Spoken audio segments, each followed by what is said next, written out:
Second point of order, Speaker, is that you are disrupting speakers when they are addressing you. And Speaker, Honorable Zungula, you are violating please take your seat. Rule 66. Please take your seat. I'm not done, Speaker. Honorable Zungula, I'm not done. take Speaker, your seat. I'm a member of Parliament. I've got a Honorable right to raise Zungula, a point of order. I read these rules deliberately and I stated that 14G allows that if the presiding officer is of the view, right, or that a member is deliberately contravening a provision, and that's exactly what you have just done. I request you to leave the House. I do. Honorable Zungula, I request you to leave the House. Please call in the Parliamentary Protection Services to remove Honorable Zungula. Nkululeko on Cultr.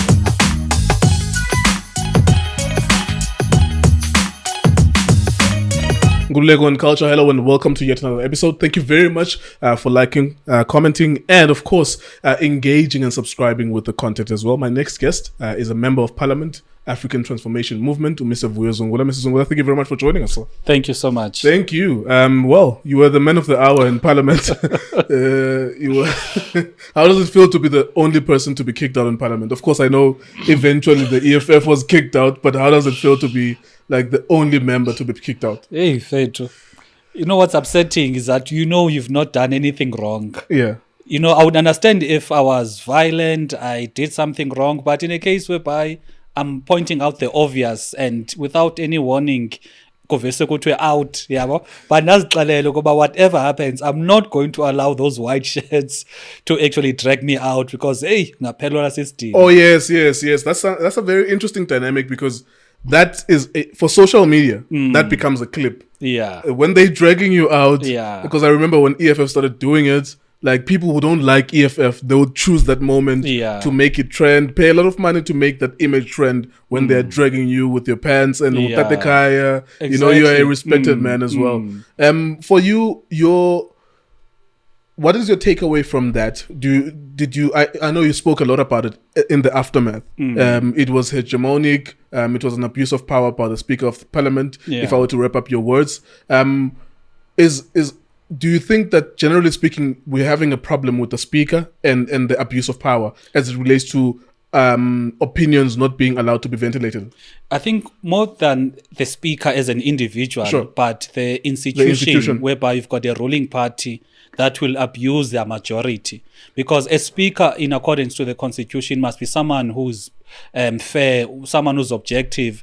Hence, there's even suggestions about you need to have a retired judge because you need to be a Speaker of close to 14 different political parties. So you can't come as a Speaker wearing the hat of one particular party to make sure about whatever that your role is, you are going to protect that party. So currently, we can change the current Speaker, but the issue is that the next Speaker as well will come from the ANC. Will come from the ANC and also dictated by ANC directives as to how she must act. Because, the way they kicked me out, you could see, but it was premeditated. They do not want anyone that will call them out for wrong. Yeah, you can see that there's a plan to eliminate dissent. Yeah. And then the EFF, within minutes of that, of course, were you aware, Wuti, there were placards and there was a fracas inside? No, because when I was raising a point of order, I'm calling the Speaker out to go by number one. You can't selectively read the rules of Parliament, because when you do that, you are anticipating what is going to happen. Yeah. And that is in violation of Rule 92. Rule 90. Secondly, you can't, when speakers are stating their points, interrupt as they are talking. You are violating Rule 66. So I was just calling her out, but don't do that. And then that because there was no discussion between me and the EFF. Now I was observing the conduct of the Speaker, which I believe, the Speaker's conduct is very important, because if she's unfair and she's biased approach then you are going to see what happens in Parliament, whereby people will not be happy. But if you've got a biased Speaker, even if we're not happy, but if at least the manner in which she conducts her role in Parliament is seen to be fair, it's going to be difficult for us to actually have a difference now. Yeah. What was your opinion though of what unfolded thereafter? Because the EFF, of course, eventually there was a mini protest, and it almost the way that it acted itself out was that it was almost confrontational to the president because they were approaching the president, and then the discussion thereafter, after the EFF was escorted out of parliament, the discussion was about the safety of the president.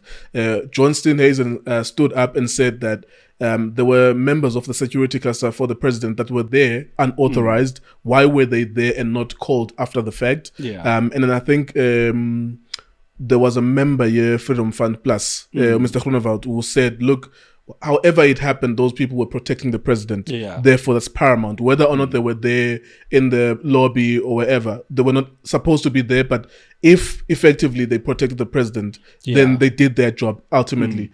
I suppose the question is about power and power misrepresenting itself, misinterpreting itself, power overextending itself, particularly as it relates to security. What do you think about everything that happened thereafter?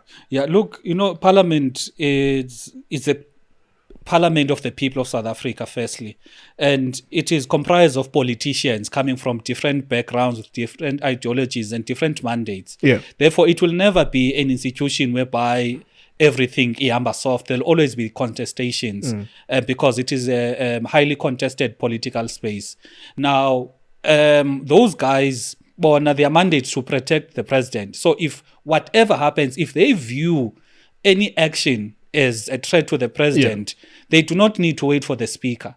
The only people that need to wait for the speaker, it is the Parliamentary Protection Services, because they operate based on the instruction of the presiding officer.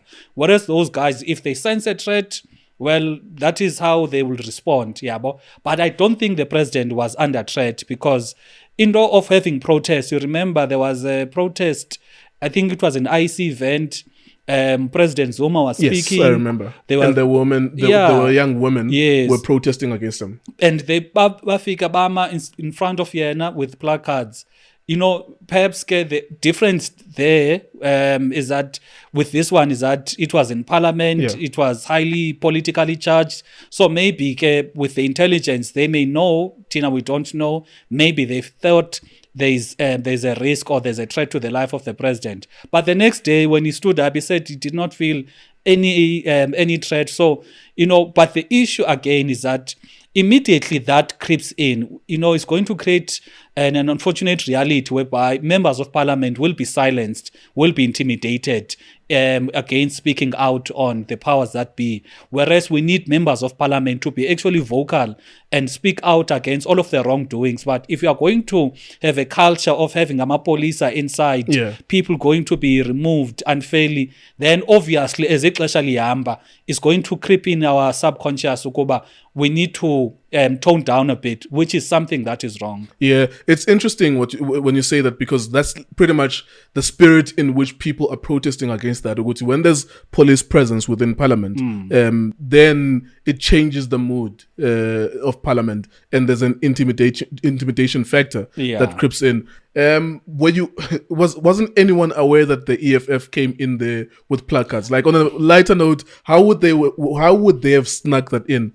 Placards, and they are all organized. Like, when was the opportunity for them to do that? It's not the first time. I think it was in the budget speech last year. They had placards. We never saw them. And you were next to them. Yes, because on my left there's two EFF people. Nangoku, they were there. I never saw any placards. So unless they bafika early, they stuck them under the seat, or because maybe overall, overall, so you don't know. That's very interesting. The age gap there, or the age profile of a typical member of parliament, is that something that you look at and it concerns you? You in your 30s. Your peers in parliament are usually in their 50s and 60s, particularly from the ruling party and some parties as well. How does that affect the work of a parliament if people are of retirement age? And then there's a lot of committees and people are asked to account on parliament, and there's older people there. Yeah. Parliament has been criticized by it's not effective, it's not doing what it's required to do, simply because parliament as an institution it's the people, it's the members. So if you look at the members, there needs to be educational capacity. If members are not capacitated, because you are going to have members who can't read, who can't write, who can't even, I remember there's a time whereby one entity presented a report which was presented few meetings ago, and none of the members picked it up because they can't read abanye. So, it reduces the quality of the work of members of parliament, because if you can't read, obviously, awuzokwazi to do the work required of you. Yeah. Again, if one of the other issues, again, we are abantu abamnyama, so there's always that subconscious ukuba you need to watch your tone when you speak to umuntu omdala. Yeah. But I've learned ukuba, but ayincedi, we can confront, speak the truth, but uyithethe with respect. So I don't need to be swearing at them, I don't need to be shouting at them. I can still tell them where they are getting things wrong, but without losing the respect that is expected of a 30-year-old person, or teta with umntu that is 50. But I think also the age factor is limiting in terms of badala, they can't easily move around, because when you're doing oversight, you need to travel all over the country. You need to stay up in long meetings. You need to read, most importantly, because when entities and departments send you reports, send you their presentations, you need to read. Uxa in the meeting, you are able to engage based on something that you've applied your mind on. But if you look at the conduct of members of parliament, particularly from the ruling party, there's no such thing. Hence, you check ukuba, out of the 247 plus members of the ANC, I'm sure close to between 30 and 40. The question would be, what are these 210 doing? Yeah. They are not to be seen because bazi backbenchers. They are not to be seen in their house in terms of debates. They are not to be seen even in the committees where they need to be doing a lot of work. And that speaks to the issue of education, which is abanayo, most yabo. And the other issue, it is the issue of they lack independence. Nkululeko Nkewu, I don't want to lie. I was so shocked when I got to parliament because I used to debate. In their house, they would heckle, they would howl. But when they see me in the corridors, they will whisper, but in fact, we are on the right path, continue. And you ask them, but inside you were heckling, you were howling. And they would say, hey, Mfethu, this is politics. We are subjected to our political bosses. So even if you are saying the right things, if it does not, if it's not in the interest of our political boss, we can never support you. So that is what is making parliament again not to function kakuhle, because you have basically 14 parties. So basically, if the leader of the ANC wants IPPs, regardless whether the other members of the ANC do not want IPPs and they can see why IPPs are going to destroy our country, they can't speak out because, remember, abanye babo, they do not have any prospect of employment or means of a living outside of parliament. So they need to toe the line, because should they speak out, bazogxothwa. And what happens when they're out of jobs? Then they're going to be in difficulty. So majority of them would rather stay in parliament, toe the party line, keep quiet, and not openly express themselves because they are thinking about their stomachs. So as it stands, there is nothing that speaks to the age limit. No, there is nothing that speaks to the age limit. For example, look at Utatu Buthelezi. He's close to 95, if I'm not mistaken. Yeah. He would, I think the last time he physically came to parliament was 2020 or 2019. Otherwise, I don't know if he's part of a committee. So in a way, you could say his stay in parliament is ceremonial because he's not actively doing the work required of a member of parliament, which is attending committee meetings, attending oversights, taking part in debates. Yes, we'll debate once in a while, but given the nature of the challenges, you need to have active members of parliament, not members of parliament that will come once in a while. Yeah, that's it's interesting because it speaks to how efficiently the parliament should be able to run in solving problems in this country. I suppose you transfer the pressure back to the voter to say vote for a better party with a slightly younger representation. I say this knowing and sensitive to the idea that there is ageism as well. Yeah. Those of us who are in our 30s, we're still young. It's in our interest to want a younger representation. But then how do you strike that balance between representing all age groups. What do you think is the average age now? As you look at it, when you just scanning through when you're in there, those people don't look less than 40, generally speaking. Yeah, I think the average age should be between 50. I think be 50. Wow. But I think more than the age factor, umtu can be 80. But if they still have the drive, they are still able to do the work. Like I said earlier on about the issue of the capacity. Because you can have an 80-year-old with capacity and you can have an 18-year-old without capacity. You find that a person does not have the experience and the know-how to actually do the work as a member of parliament. So I think the trade-off is that we must not want to have young people for the sake of having young people. Yeah. We must seek to have abantu with capacity, because it's only when you have members of parliament with capacity that they are going to be able to draft laws and play an effective oversight role. Yeah, love that point. Generally speaking, can you tell us about being a member of parliament as it relates to minimum requirements, remuneration, the rigor in traveling and everything else? Like, what does it look like in a month? What does being a member of parliament look like? How do you get compensated? Do you travel for free and all of that stuff? Yeah, parliament gives flights, I think 80-something flights, depending whether are you a chief whip, are you a whip, or are you just an ordinary member. Okay. I think others get about 92. Chairpersons of committees get more than 90. The other members get like 80. That's flights per year. Flights per year. They fly across the country. They can't fly outside of the country. But the work of parliament predominantly is in the committees.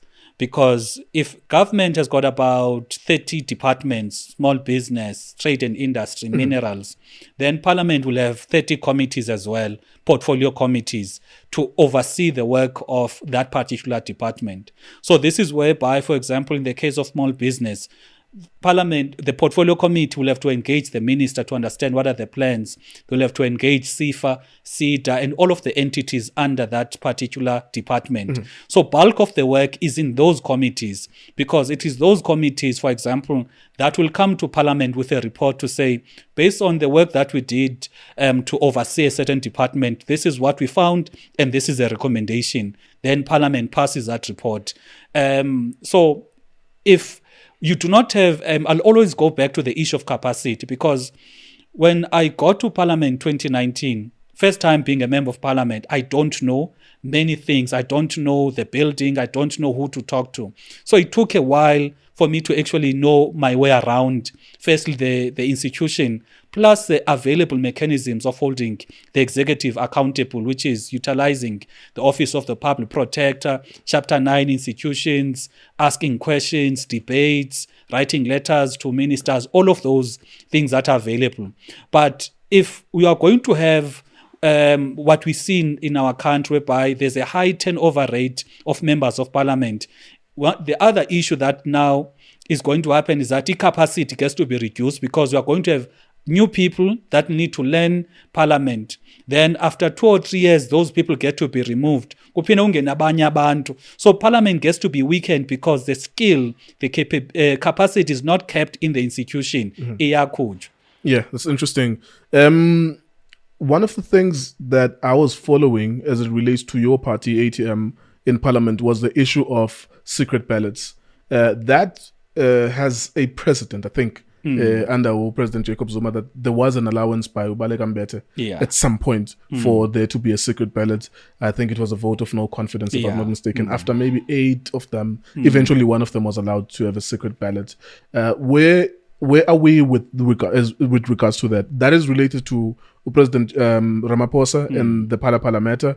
And please just enlighten us more about that. Yeah. Look, let's start with the Constitution. The Constitution says if you are electing a president, if Parliament is electing a president, if there's more than one candidate, the method of voting must be secret ballot, because you need to protect members of Parliament, but they need to be independent, etc. So that is explicitly mentioned in the Constitution when you are electing.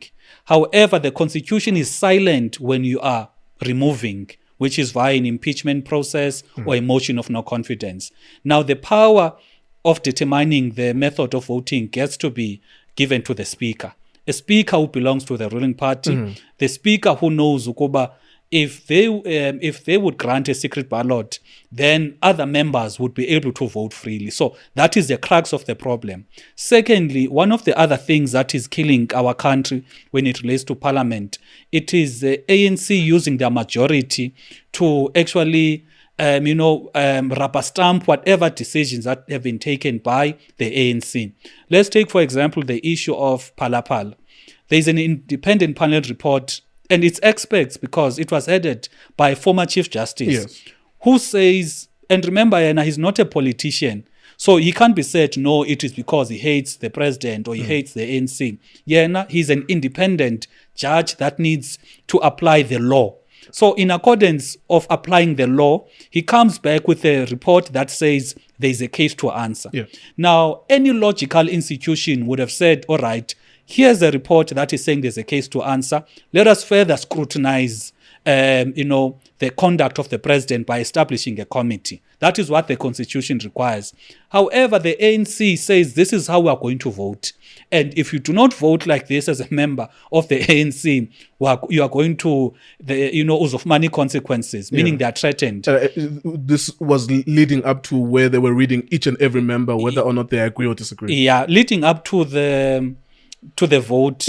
I think it was Mr. Mandashe owachoyo kuba if anivoti kanje, if anyone defies the party mandate, there are going to be, there's going to be consequences.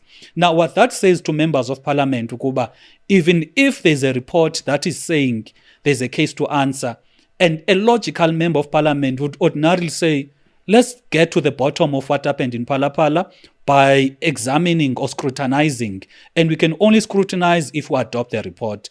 Now, the ANC comes on and says, we are not going to adopt a report, even though there's a report that is saying there's a case to answer. So they use the majority to dictate to their to parliament basically what must happen. Now, the issue of a secret ballot becomes important because it protects members of parliament who would want to vote differently from their parties. Because, even though we're using a party list system of elective members of parliament, but you need independence, you need capacity, you need members abazokwazi to look at what is before them, apply their mind and make a determination. That is why in the previous term, when it went to the Constitutional Court, the Chief Justice said members of parliament take an oath to be loyal and faithful to the country, not their party. They need to vote with their conscience. There's nothing they need to vote in accordance to what the party says. Now, there's no way in which members of parliament can be protected. Hence, we find the 5 members of the ANC who voted in support of a report have been charged. There's disciplinary processes that are taking place for Bona, meaning a secret ballot is there now to protect them. Because what the court is saying, when the speaker needs to decide on the voting method, she needs to ask herself, what is the most effective mechanism of holding the executive accountable? Yes, there's transparency in which parliament must operate in a transparent matter, but the question would be, what is it that will yield the best method of accountability? Yeah, I think the political party context, I think, trumped that moment, because I remember that would have been a few weeks before ANC goes to going to conference. And it would have been very clear for them that if the dynamics within the ANC were aligned towards the side of Cyril Ramaphosa, they would have then bulldozed parliament. That's why the spectacle happened the way that it happened. And that's why Dr. Nkosazana Dlamini-Zuma would have been one of the first and the biggest names who voted against a party, if you were to put it that way. So party politics somehow dictate the dynamics of parliament. And that was a prime example of that. And it is one of the things that is basically making parliament not to be effective, because remember, the executive, which is your ministers, they come from the ANC. You've got parliament, which has a majority of the ANC. Now, when it comes to oversight, I've never seen the ANC actively and properly holding the executive accountable. Because if they hold the executive accountable, in fact, they are ruining or they are shortening their careers, because what it effectively means, if you are the president, I'm a member of the ANC, and I need to hold you accountable. Obviously, you are going to use your powers to actually suppress me. I'll never grow politically.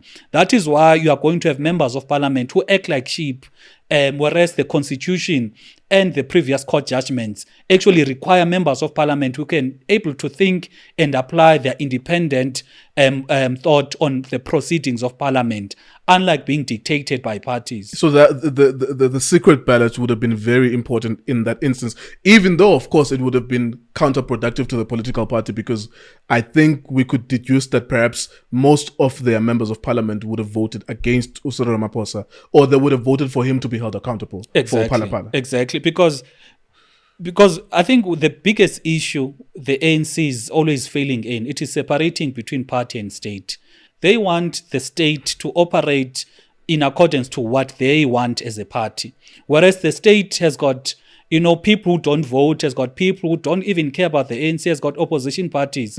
So the state has to function in accordance to the law. It must not function in accordance to the considerations of a political party. So the Constitutional Court ruled, Kuba, you need to create an effective mechanism of members of parliament to hold the executive accountable.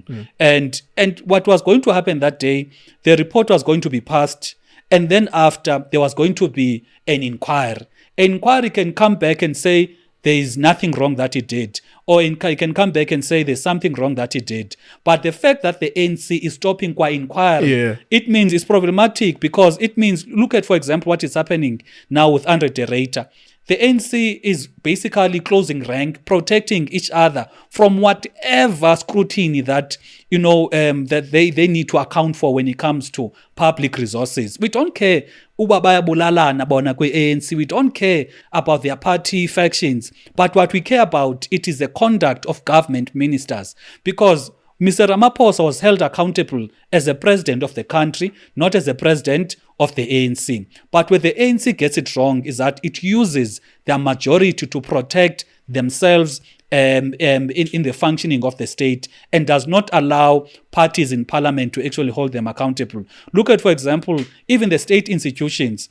Arthur Fraser went to the police station in June last year, reported to the Hawk, submitted affidavits, information. Now it is more than 7 months later. There's nothing that has happened.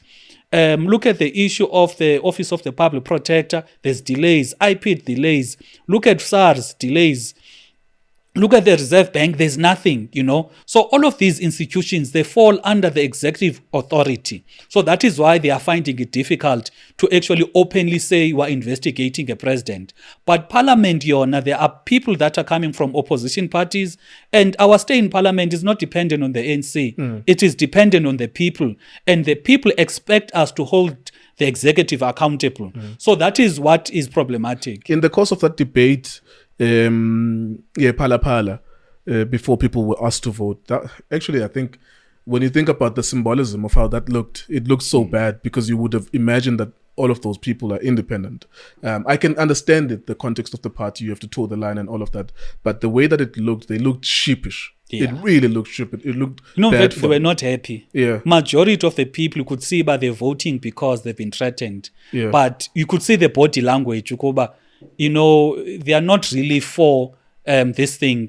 They need to vote against a report, because there's one person from the ANC who said he's going to vote in support of the report. And why? Look, it is an ANC-led parliament that said makube khona this independent panel.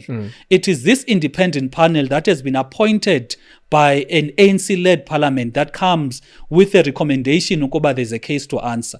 Therefore, how can parliament disown its own report and an ANC-led parliament disown its own report? So that was the angle.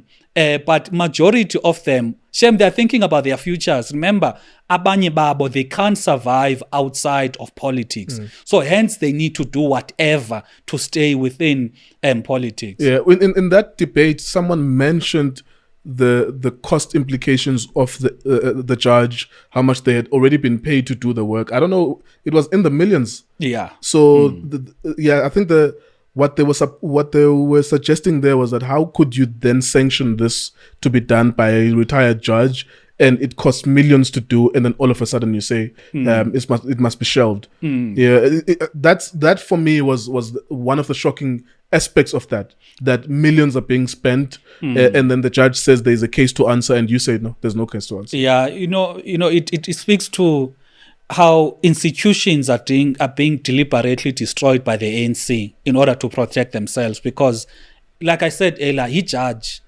If it was a politician, you could say, it is because he does not want the ANC. He's a former Chief Justice, and not just former Chief Justice Nje. This guy, Utato Ngcobo, has got, he's even given platforms at Harvard, all over the world, because of the wisdom that he has in terms of law. Now, if we're to talk about Phala as a citizens, no one would know now as we speak whether the president did something wrong or he did not do anything wrong. But the institution, because Parliament elects the president formally accounts to Parliament, and it is not he's not doing us a favor when he accounts to Parliament. It is what Parliament is expected to do, is to hold him accountable. Now, if the institution that holds him accountable does not hold him accountable, whereas there's a report that is saying hold him accountable, it speaks to how the ANC is basically destroying the country. And, it is up to the people to actually correct all of these wrongs next year. Yeah, interesting. We'll get into that because next year has very interesting dynamics at play. And of course, the idea of a coalition-led government. We'll get to that point. Where are you now with the secret ballot? I know it's in courts, or is it still in courts? What is the expectation? We went to court. We submitted supplementary papers. There is no judgment as yet. There is another court case now at the Constitutional Court, but we've not received timelines as to when it will be. But we anticipate it's going to be between March and April. So we are now at the mercy of the courts, because politically speaking, in Parliament, we've done what we needed to do. It's only if Mhlambi, the Office of the Public Protector or IPID or any of these other institutions would come with a report, then we will activate the matter of Phala. But for now, sisathembele kwezi courts. Yeah. And Mutama was saying that you're going to courts as Ramaphosa. But that's a story for another day. Wouldn't that, so the courts would then help towards assisting even for future purposes, that whenever there's a vote of no confidence, make it secret ballot? Yeah, no, the courts for now... or are they only limited to... that particular instance? Yeah. Remember, the previous court rulings was to say, for a secret ballot to be granted, it needs to be a toxic environment, blah, blah, blah. So based on members of the ANC being threatened, members of the UDM and PAC, also received threatening. Sent death threats. Yeah. So the environment, as it was that day, any logical person would say members of a certain party are threatened on their livelihoods. Members of these two different parties are threatened on their lives. Therefore, a secret ballot will actually assist, because it is also the effective mechanism of holding the executive accountable. But what we need, going forward, is for a motion to actually to change the constitution in that regard, because the courts can't say change the constitution. It's members of parliament who need to take it upon themselves to say, to safeguard what happens in the future, because we can't rely on the mercy of the speaker. Because ngoku, even if the environment is so toxic, abantu are fighting. If the speaker says no, the environment does not warrant a secret ballot, there's no recourse. But if it is given, when you are going to vote for a secret ballot, if you are going to vote for a motion of no confidence or impeachment, or impeachment, it must be secret ballot. Okay. The Eskom is very complicated. Yeah. Even now, we are using a generator as we are speaking this moment, because there's load shedding. It affects everyone. Mr. Andre Director is speaking, a lot of allegations being made, and you mentioned something very important in your retort to him, as you were speaking in media, Newsroom Africa, SABC News, ENCA, and you said, look, there were mechanisms for you to speak, and there were opportunities for you to talk about the things that you're talking about now. One of the allegations is that Eskom is bleeding $1 billion per month, and that is specifically due to corruption and corrupt politicians. I want to touch on what you think is the problem with Eskom, but maybe let's start dealing with Andre de Ruyter, his allegations. Why is it that he never thought that there's an opportunity for him to thresh out these allegations in front of Parliament so that people can be held accountable? Yeah, it also boggles my mind, because you can't be an accounting office of an entity that accounts to Parliament. We went to Parliament, to Eskom Megawatt Park 3 or 4 weeks ago. And they also subsequently came to Parliament a week later. In November, they were also in Parliament. The board of Eskom, including the CEOs, were there. When we're asking these questions, they'll speak in tongues, they'll be vague, They were never as open as he has been in that interview. And the issue that we have as a ATM, is that, number one, the corruption in our country is made a matter of perception, in the sense that I'll go to the media and say, no, Minister Nkululeko is corrupt because he's been asking, favors for me, blah, blah, blah, and it ends there. Whereas if I were to go to the institution, which is Parliament, and I say, Minister Nkululeko is corrupt because he demanded that I allocate some of the contracts to a company that his niece is owning, That way the committee can say, all right, based on this, Auditor General, please investigate. SIU, please investigate. And therefore there's tangible actions that are taken against that particular minister. But if Uzoteta in the news, the news just becomes the news, just becomes perception. But Parliament as an institution, there are recourses, there are mechanisms that are in place to make sure that there's something that comes out of it. So that is the biggest issue that I had with him. What is the problem with Eskom? What's the root cause, and where are the solutions for Eskom? The root cause of Eskom is that the political powers that be, which is the ruling class within the ANC, including their business associates, they want an Eskom that is basically dysfunctional. And that is not unique to Eskom, because if you check all of the SOEs, they make SOEs to be dysfunctional, to create space for companies in the private sector to take up those markets. Look at, for example, Post Office. Post Office was running very well, having profit, servicing the people. But if you look at Post Office now, it is basically dysfunctional. It is about to retrench 6,000 workers. What has happened in the meantime? Your DSVs, your Aramex, your Postnet, all of these private companies have come in. Similarly, look at the airline industry in our country. We used to have Mango. Remember, Mango was a low-cost airline that was a subsidiary of SAA. Now, there's no low-cost airline that is owned by the state. And that space is taken up by FlySafair. Who owns FlySafair? It's a private company. And I hear it's not even a South African company. So the issue that we have in our SOEs is that these guys, because they've got business interest, they deliberately destroy our companies, our SOEs, to create space for their friends in the private sector to actually enter into those markets. Because if you look at energy is very lucrative, because you can't survive in our country. Even if you go to Ezlalini, Ilali are having electricity there. Now, that you've got a guaranteed market. Now, it is an industry that is dominated only by Eskom. Monopoly Eskom. Yeah. Now, if you are going to have now competition, now it means you are creating, the market share will not benefit only the state, but the market share will now benefit other people, which are the friends of the president. Yeah.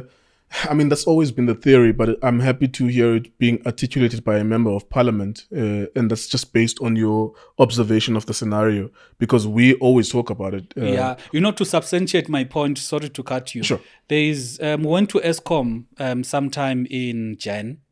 When we got to Eskom, we met the unions. unions, in the presence of some of the people from Eskom, told us ukuba, because Eskom, there's power stations, and power stations are the ones that need to be maintained in order for them to actually be able to produce electricity, generate electricity, and distribute electricity. Now, there's a power station, I think it's Kendal in Mpumalanga. It had 6 units. Now, only 2 of the 6 units were working.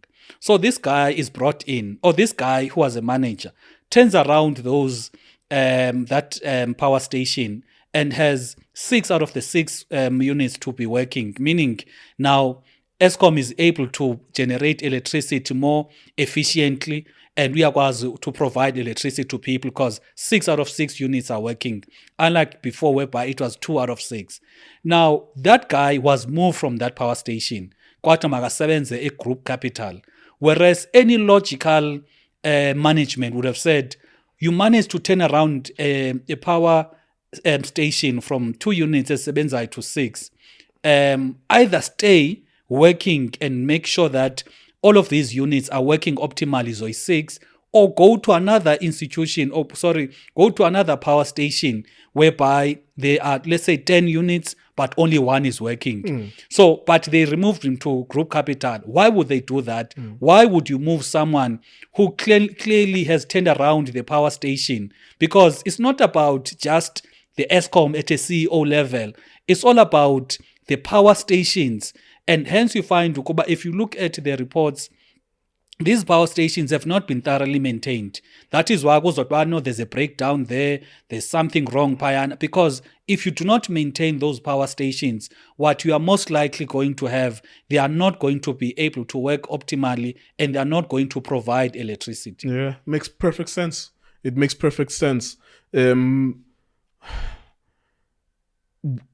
what end can political interests do this? To what end can they continue with the sabotage? There's a looming strike in March. There's a looming protest. So how do you counterbalance this? I know you're not in that situation. You're not the one doing the sabotage. But I'm just trying to think from their perspective. If you debilitate a country, decapitate it, the economy, destroy it, and demolish the morale of its people, to what end? What are you willing to take from the people? What if one day they decide that we're going to burn this down because we can see that you're sabotaging us? No, I think two things. If you remember the National Party, just before 1994, they went on a looting spree because they knew by come 1994 there's going to be elections, they'll be out. It's all over. So for them, you can sense the ANC, but they have that mentality, but hey, time is up. So hence you find they're looting left, right, and center because they know come next year there will not be a majority. They can't be. There could be a coalition government. They could have 47%. Then there's another party Someone else can help them with 10%. But they know they are not going to have the majority. That's given. But however, if you look at most of the problems, it is their private interests that trump the country's interest. Because, for example, look at the issue of a state bank.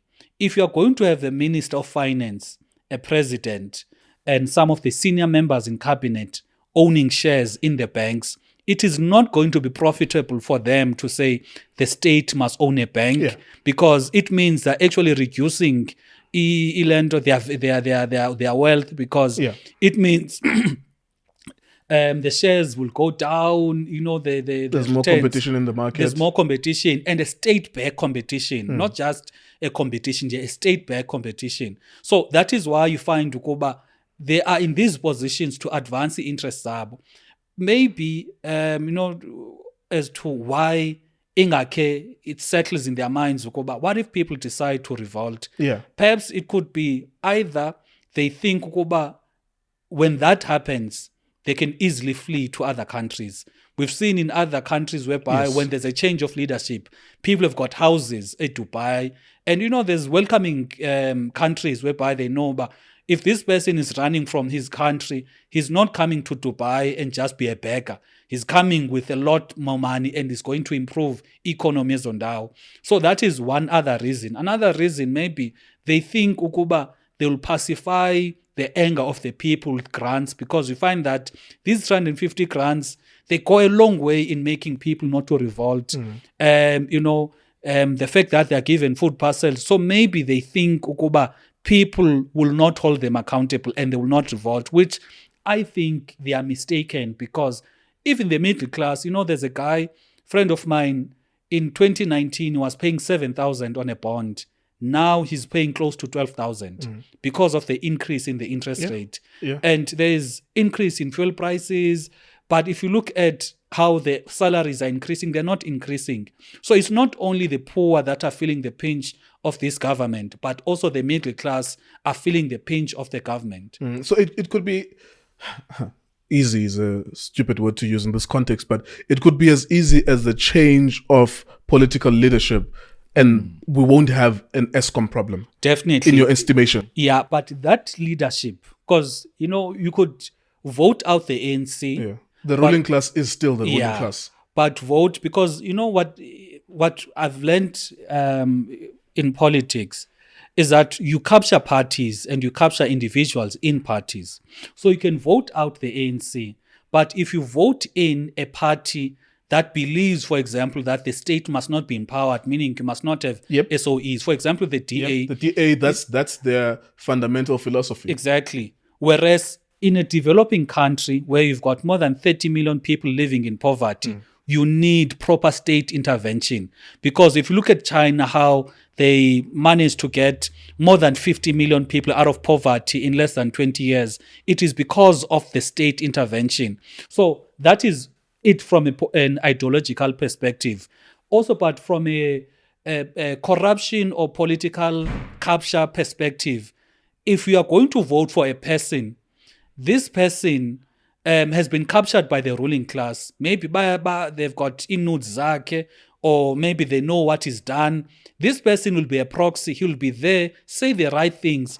But when it comes to implementing what is the best interest of the country, Lomtu will be nowhere to be found. So the citizens basically need to scrutinize or examine Kuba, because it's not only about the policies. You could have the right policies. You can say the right things. But you need to check over, do these people walk the talk? I'll make one small example. Look at the issue of SMMEs or supporting black companies. Many politicians will say, I vote, we support black people, support black businesses. But they were expensive European brands. They, whenever they are having functions, they do not walk the talk, basically. So over and above listening to what we say as politicians, the citizens need to observe our actions, because if I'm acting in a certain way, a person can say, okay, this person can be trusted because he walks the talk. Unlike a person who take a podium and say this, but when it comes to act, he says something different. Yeah, here's the challenge that I've always had, especially when we're having these political conversations, is that it is my opinion that the ruling class uses its money and power. Yeah. And you made mention of nudes, for example. It's a silly example, but they use their resources to gain information on people, such that by their time that they try to strong arm you or convince you, they know your strengths and weaknesses. They know that you have an unpaid tax bill, you're 5 million. In my pessimistic outlook to the future, I always say that they can capture anyone. Globally, even in the domestic context, is that if they want, because they have unlimited amounts of money and they want more, if they want, they will capture anyone. And that's the difficulty for us as citizens, is that even if, because we've seen with in the African context, whether it's the West or Central East Africa, that eventually the liberators will be captured eventually, no matter how strong you are as a liberator. In fact, if we had some of our heroes live long enough, they would have lived long enough to become villains. They're strong in our memory, Abu Sankara, they're still strong in our memory, and we hold them very dear. But live long enough, accumulate or acquire enough debt, and you will realize that their minds would change on certain issues, all of them. So I have this pessimistic outlook that whoever it is on the ruling seat as a political party, the ruling class will find a way, because of their unlimited money, to still wield a degree of influence. Yeah, I think that's why it's important that you need to stay away from those guys, because I'll make mention of something. It appeared small, but when we're looking at it, we're in a portfolio committee in KZN. So one person who owns mines comes to us, and remember, as a mine owner, she has interest in our work as that committee. Comes to us and is like, "No man, let me buy you guys lunch." Says to the entire committee, a committee that has ANC, DA, EFF, ATM, and what was the other one? I forgot the other part. So me and this other guy from the EFF, we moved back from that conversation. In fact, masingayipha, because izoqala ngelunch. The next thing is by watch. The next thing, it will be something else. And by the time we know it, we are deep into the system. So I would advise, especially the young people who want to venture into politics, it is not sustainable to have leaders that are subjected to the interests of the ruling class, because some of them, you engage with them and you think, they agree with you and they see what is right for the country. But because they are so deep into the pockets of the ruling class, they are there defending nonsense, because they've been captured. So you need to stay away.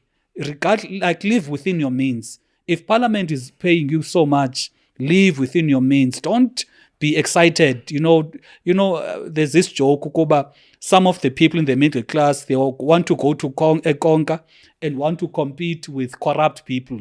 If you are living within your means, you won't want to compete with abantu that are stealing for a living. So that is the way in which the future generation of our country, the future politicians, the future leaders need to take cognizance of, but stay away from those people. It may start with a small thing such as lunch, but trust me, in Parliament, as old as they are, it does not look nice to be umtato omdala with your own family, but uzobanjwa ngepumlo by the people who control you. Yeah, that's interesting. And just maybe wrapping up on the Eskom part, this is not a problem that should last us for 20 years. It's a problem that requires political change. Yeah, it requires political will, because, if we were to examine the books of Eskom, the years since Molefe left, there was a huge drive in terms of maintenance. There was high maintenance of the power stations. That is why there was no load shedding, because the power stations are maintained, they are working optimally. But if you are going now to reduce maintenance, if you read the books, the maintenance figures have drastically been reduced. And you can't have a car. It's like having a motor, you don't service the car. Obviously, I was an operator in the same way as it used to be. Service. So, and if you can ask yourself, why is this not service? Because it's not a question of akomal. Money is there in Eskom. There's bailouts to Eskom each and every year. It's just that the interests of the people that are there, it is not to have an Eskom that is functional, that is delivering on its mandate, but they want an Eskom that is seemingly failing. Look at SAA.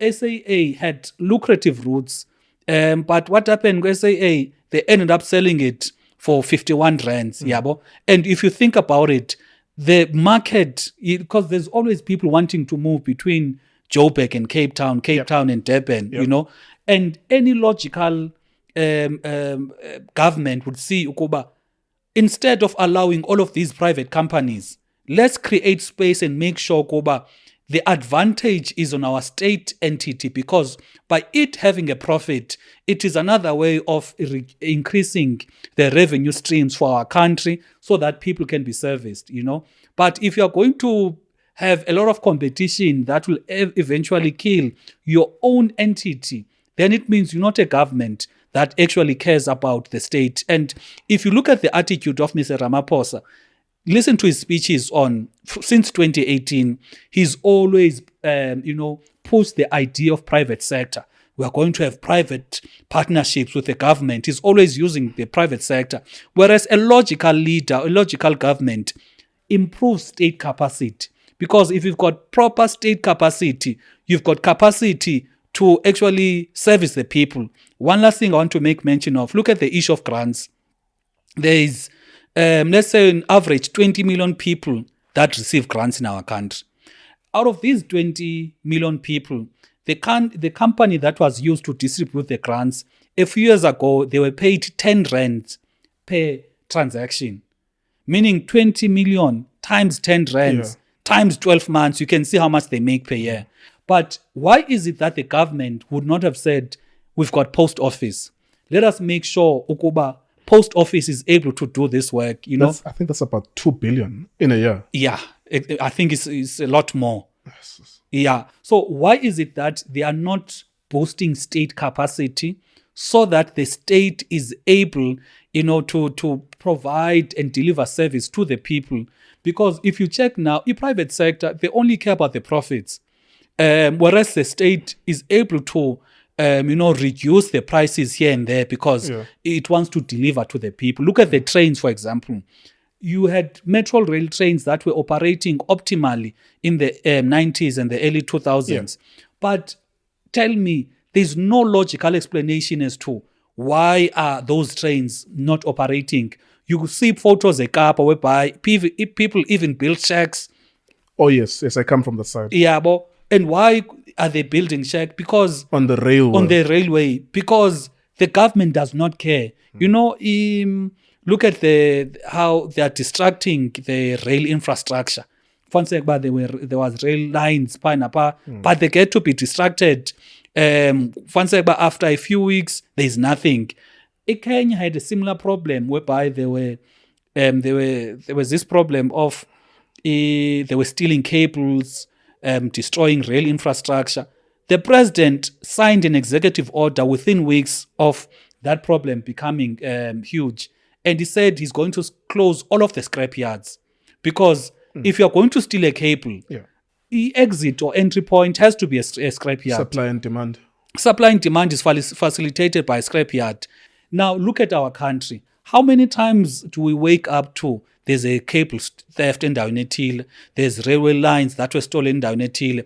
But look at the non-action from the government. It clearly shows Ukuba they're lacking political will. And I keep asking people, Ukuba, if they could just name one thing in the country, whether it is crime, unemployment, the issue of state-owned entities, name just one thing that shows, Ukuba, these people actually care about the citizens. Because if political will is a matter of doing something, even if it fails, but in a case whereby there's porous borders, they do nothing. There is cross-border crimes, they do nothing. There is cables being stolen, they do nothing. There's 21 kids dying in Yobeni, they do nothing, So you can sense, these people are just comfortable, milking the state, but there's nothing that they are doing in terms of fixing our country. Yeah, what's your party's attitude towards next year? Because I think we did a lot of podcasters, radio, we all feed into this ecosystem of giving information to people. And as a result of that, or in the process of that, we become opinion makers. I remember when I had this conversation with Andle Nqatama that I realized how many other podcasters bigger than us who then took the line of, so my headline there was that South Africa will have a white president in 2024. Of course, when you listen to the episode, you can hear unpacking it. If the DA is the leader of such a coalition, the DA is led by a white person, John Steenhuisen, and of course, logically, you then arrive at white president. And then of course, John Steenhuisen goes to Meg's podcast, which is the biggest podcast in the country. But then you start to hear even the SABC following our lead, and other news platforms following the lead of, actually it could happen that it's a white president. But I suppose it's within the context of coalition parties. I think we have arrived at a point where mathematically and even just sensing the mood and all of the things that you've mentioned about inaction, a government that's not caring, that it would be mind-boggling if they ever got 50% or 51%. So next year, anywhere between 40 and 45% estimate, they'll probably settle there. What's ATM's attitude towards going to next year? Who are you not willing to speak to? For example, there are those terms and conditions. And there's also this idea that if we logically observe coalitions in everywhere that they've expressed themselves, different parts of the country, different metros, it's a stop and start. Nothing really happens because people frustrate each other. They take their vote to another one because a promise was not fulfilled, and so on and so forth. Just please talk to us about that. Your ATM's stance on coalitions and the problems with coalitions in 2024 as well. I think firstly, South Africa currently has a white president, because if you look at the conduct of the current guy, in terms of thinking, in terms of ideology, look at the DA. The DA is not challenging Ramaphosa. The DA, for example, in many of these zonas, they come out celebrating to say, but we are the one who said this. Look at, for example, the most recent case, the state of disaster. It is the DA that said state of disaster last year already. Then Ramaphosa announces a state of disaster. I think they are differing as to the extent of the state of disaster. So that is why anyone can see, Koba, we are living in a DA-led ANC government, because it is the DA ideologically that is providing direction. Hence, you find that Ramaphosa will say government does not have a responsibility of creating jobs. That is DA, comes from the DA playbook, know. So you can see, but the only difference next year is that also the DA has openly said to Koba, they are willing to work with the ANC provided Ramaphosa is president.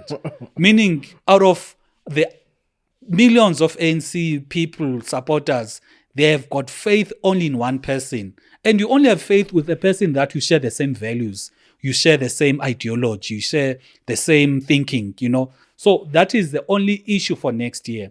Now, what I think the citizens need to take for next year is that there's a lot of people who say they don't want to vote. People are saying, but all of the parties are the same, which is not true, because they've never tested the governance of other parties. Unfair. It's very unfair to all other political parties. Exactly. And at the same time, when you don't vote or you don't express your frustration into what is happening now through a vote, you are basically saying, no, go right, whatever that is happening must continue. You're not voting is basically saying, whatever that is continuing, let it continue. So for coalition, the biggest issue is that when people or parties, whenever they're engaging when it comes to who gets to be mayor, etc., it's all about allocating of positions for themselves. You don't hear a strong message at team. We want land. We want basic services to be delivered to the people. It's always a case of, I'll be mayor, I'll give you 3 MMCs. I'll be mayor, you'll run finance. Look at what happened at Joburg. You can see, but there's an engagement that is there. Look at what is happening also at Ekurhuleni. There's engagements. Look at what is going to happen in Pretoria. There's engagements, and all of these engagements, you don't see Ukoba, the priority is. These are the issues that whoever that is government at that municipality level must prioritize fixing of those issues. Because if there's an arrangement, Ukoba, we're going to vote together, However, we want these MMCs. Then right from the beginning, you can see it's not about the people. Because what's about the people should be, these are the issues. Let us look who is best suited. For example, if we can talk at a national government level, the question should be, what are the major issues? You've got unemployment, got crime, got poverty, you've got state-owned entities that are not working.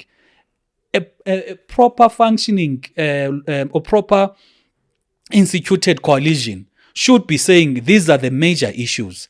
And then the second question would be, who is best suited to lead the small business department, for example? Who is best suited to head the minerals and resources? Then you start thinking capacity. But if you are going to allocate people first without having any care or having any regard on whether they are suitably placed to deal with the problems of that particular department, then these problems that we see at a local government level are going to be there at a national government. Yeah, it's demoralizing because that's where we're going. I suppose I don't think there's any politician who doesn't think that there will be a coalition government.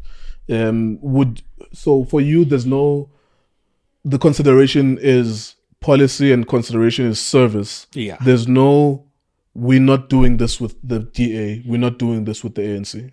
No. Because that kind of thinking, it is not progressive. Because whether we like it or not, the ANC will be in parliament. DA will be in parliament. So you're only frustrating yourself if you are saying, I will not work with a certain party.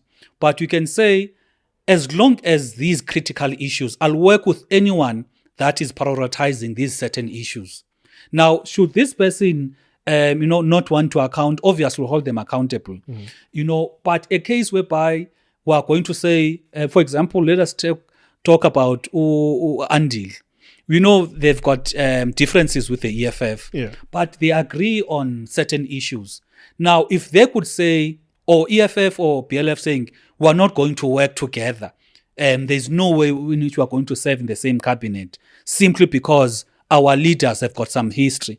Now, it is not about the people. Yeah. And the issue, and I had this conversation with Andile to say, for us who are representing the majority of abantu who are marginalized, who are poor, we must not, sizibone singakwazi ukusebenzisana, because we agree on the bigger questions. We only disagree on small issues. So we need to find a way to unite on the major questions that are actually needed to be answered in order to solve the issues in our country, and not allow ourselves to be divided on the small issues that that are not really that significant.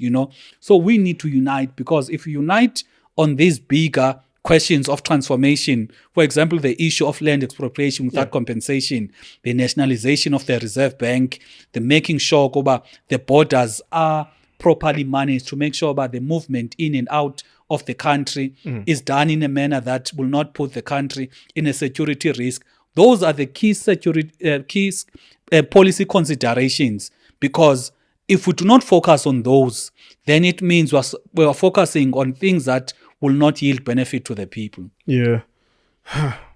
What's your greatest fear about coalitions? You experienced, you are politically informed, you are a member of parliament. You know their level of aggravation. Yeah. Their time wasting. Whether you like it or not, there is also lobbying. Yeah. Me grabbing you around your shoulder and convincing you. And that convincing clearly is usually about positions. Yeah. What's your greatest fear about coalitions? Because we're gonna live in that, and people are gonna complain. That's gonna be our new thing. This what you mentioned about trends, following trends, and being reactionary. That's gonna be our new thing now. Yeah. Where, for example, I foresee it wouldn't be far-fetched for a political party with 6%. Taking it away from the government of national coalition, going to the ANC, if the ANC needs that 6%, and going to bed with the ANC. Even that, how would that affect who is president at that current moment? Should Parliament sit then and then you see, like, how many presidents can we possibly have in 1 year? Yeah. Because people are taking their percentages from one party to the other as well. Yeah. No, I think if Parliament elects a president and this president, number one, is independent, knows his story, cannot be corrupted, and will act on corrupt ministers, then it will be difficult. Because let's say you elect me as a president next year and I've got all of these qualities. Then another party says, we want a contract from the government with 20 billion and it's not in the best interest of the country. Yeah. I'll be able to say no. Now, if they want now to put a vote of no confidence, they need to convince the citizens that by removing me, who has been performing and doing well and changing things in our country, is in the best interest of the country. However, if you are going to have a lame duck of a president who's just there, not empowered, not capacitated to do anything, it's easy to remove you because you are not performing. So the biggest fear or the biggest concern, I understand that in the perfect world, like I stated earlier, we need to focus on the issues of principle, the issues of what is in the best interest of the people. But in the real world where we live in, you need to make compromises. Yeah. You are going to have those rogue characters, but we must not allow a case whereby people who are rogue actually dictate the agenda of what needs to happen. So yes, there will be compromises because it's lobbying. No one has got the majority. But you need now as a leader to direct or guide that lobbying or whatever discussions to always be about the people. People must be always at the center of what you want to achieve as any person, any government official, especially if you are thinking about your career, because you could be elected as a president now, serve for 1 year, do the work so well to an extent whereby people want privatization, want you out because you're not privatizing the state entities. Should they pass and get you out, you have that moral ground to say to the citizens, look, I've done my work and these are my results. Now, the people in the next coming election, they can vote you back, even with more seats, because you refuse to you refuse to be part of an arrangement that is not having the people at the core. So I would say compromises will always be there, but it's up to the leaders to actually provide leadership and think about the generation. Like you said earlier, one day shit will hit the fan in our country, and when that happens, look what happened in the riots in 2021. Yeah. You had millions. We had people from Durban wanting to fly to Cape Town. They were leaving their assets, leaving their cars, their houses, everything. Therefore, if this trend continues, this unemployment, this inequality, this poverty continues, we are bound to have more riots in our country. Absolutely. So if you as a leader have got that foresight, then you are going to be willing, to be ridiculed, you are called names, because when you are thinking about how do you reduce unemployment, if they chase you out, fine, let them chase you out, but your conscience will be clear, Okoba, you did not compromise on the bigger questions of improving the lives of the people simply because you want to remain president. Because it should not be about the title, Okoba, I was president. It's all about, yes, you are elected, for example, now as a member of parliament, but the biggest question comes, are you effective? Are you doing what is required? Because it's one thing to be a useless member of parliament who's just enjoying the salary, goes around the communities carrying a flag, but I'm a member of parliament, but you are useless. You're not adding any value. Similarly, you could be the most useless president ever. It counts for nothing if a band will not even remember your name, or when they think about you, they will be so upset to say, under your leadership as president, your unemployment was the worst in the world. Crime levels went up. It counts for nothing. Hence, you need people that are thinking about, you need leaders that will put the interests of the people first. All right. It's a pity that we lost power, because I think this is a fascinating conversation. We'll find another way to have it at some point whenever you have an opportunity. It's an incredible conversation that we could take anywhere. Maybe in the last 5 minutes, let's maybe spend time on the ATM and what does the future hold. You have 2 seats in parliament at the moment.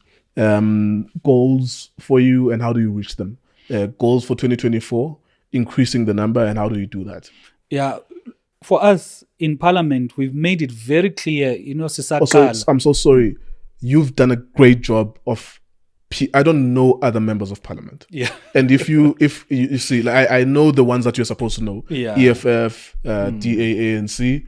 But the smaller parties, I know a few members. Nkululeko Nkewu, I think, we're IFP. Yeah. And I think Mr. Singh, if I'm not mistaken. But anyone who has 1% or one seat in Parliament, but gets the type of media coverage that you do get, that means you did an incredible job. Thank you for that. When we got into Parliament 2019, first sitting, it was a debate. So I picked up ukuba if the ANC is debating, regardless whether he's saying something that is nonsensical, he'll always get the applause They of clap hands. Yeah.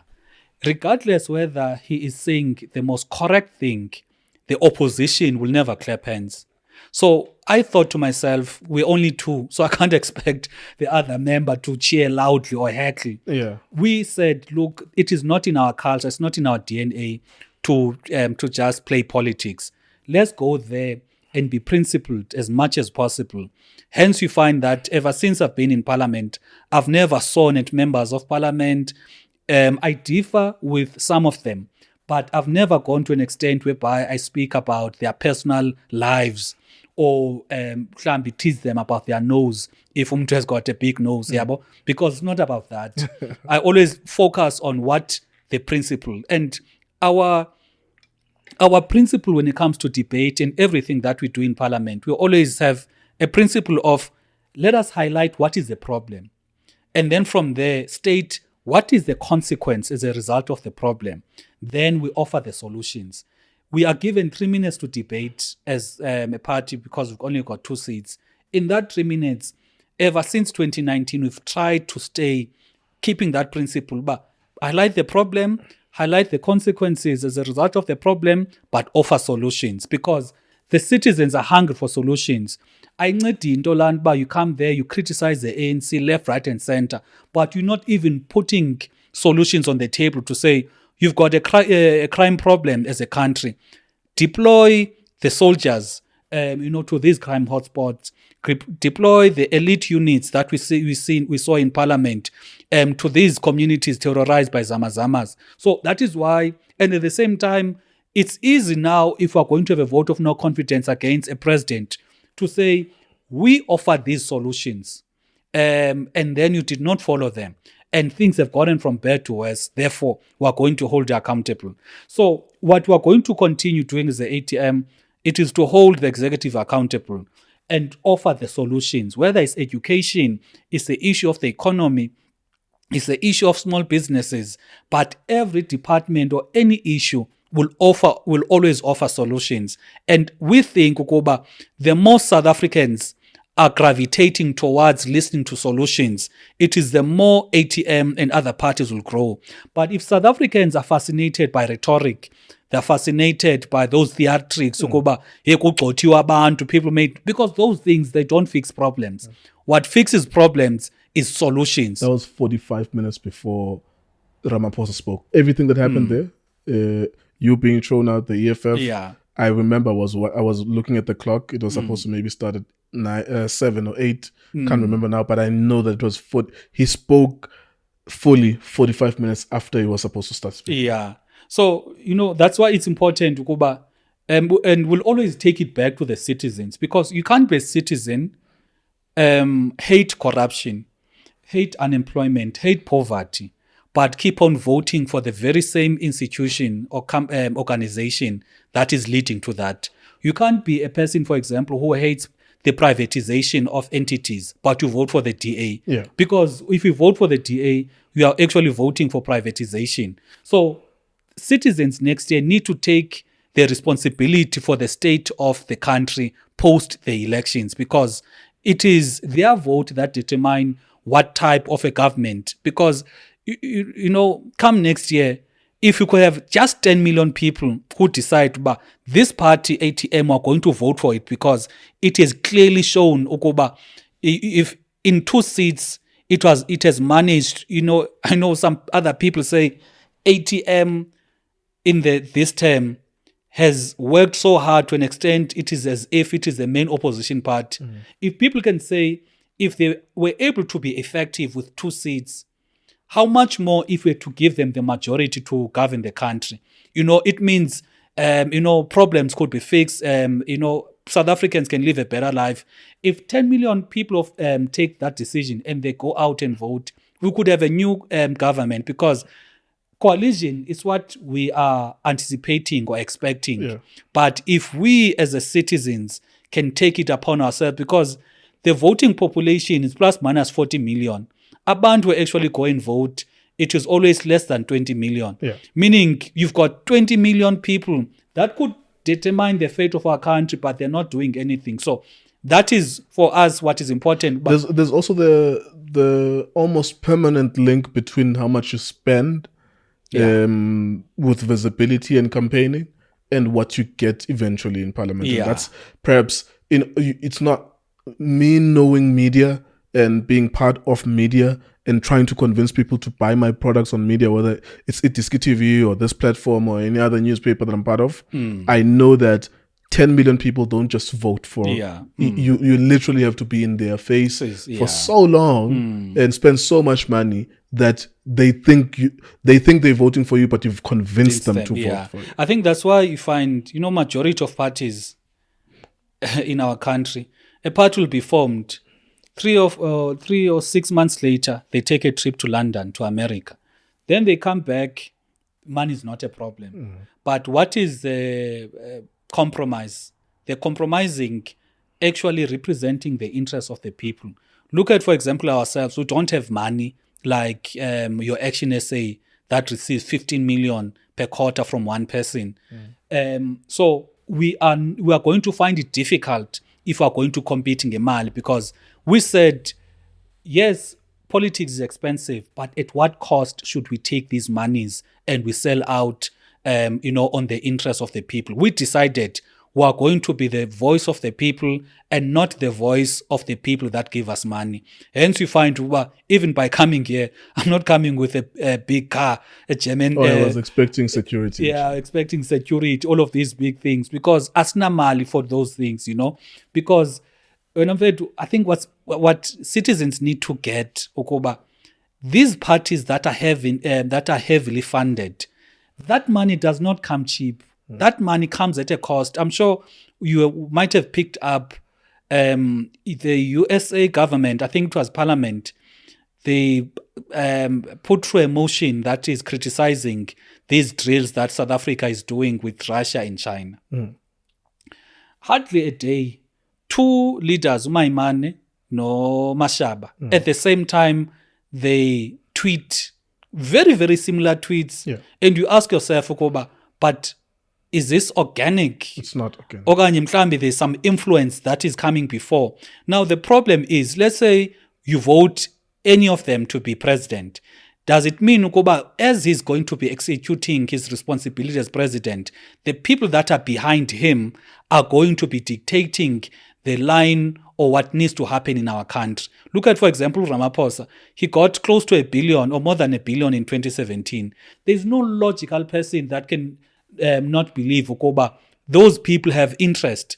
And Ramaphosa must use his position as president to actually take care of the interest of the people that invested in him, because they want returns. So, but if you want to be true to the people, stay away from the money that is going to compromise, your role in being umtu wabantu, umtu who's going to fix the country, because the interest of capital is not a South Africa that is well governed. Because look at, for example, this issue of crime. These private companies are going to increase.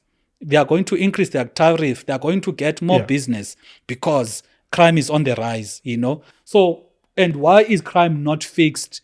Why is crime not addressed? Because it is not in the interest of the investor, of you now as a politician. So I would argue, Okoba, citizens must take it upon themselves. I know it's a difficult task to us citizens, but people must take the responsibility of electing people who they know Koba, this president is accountable to him as a voter, not accountable to any investor, any person who gave him money. Because you find that some of these guys, by a debate parliament, one day they get a call by Mfetu, I gave you so much money. You can't be talking like this because you are going to be ruining my business interests. Then a person will flip-flop. That is why this issue of flip-flopping is around.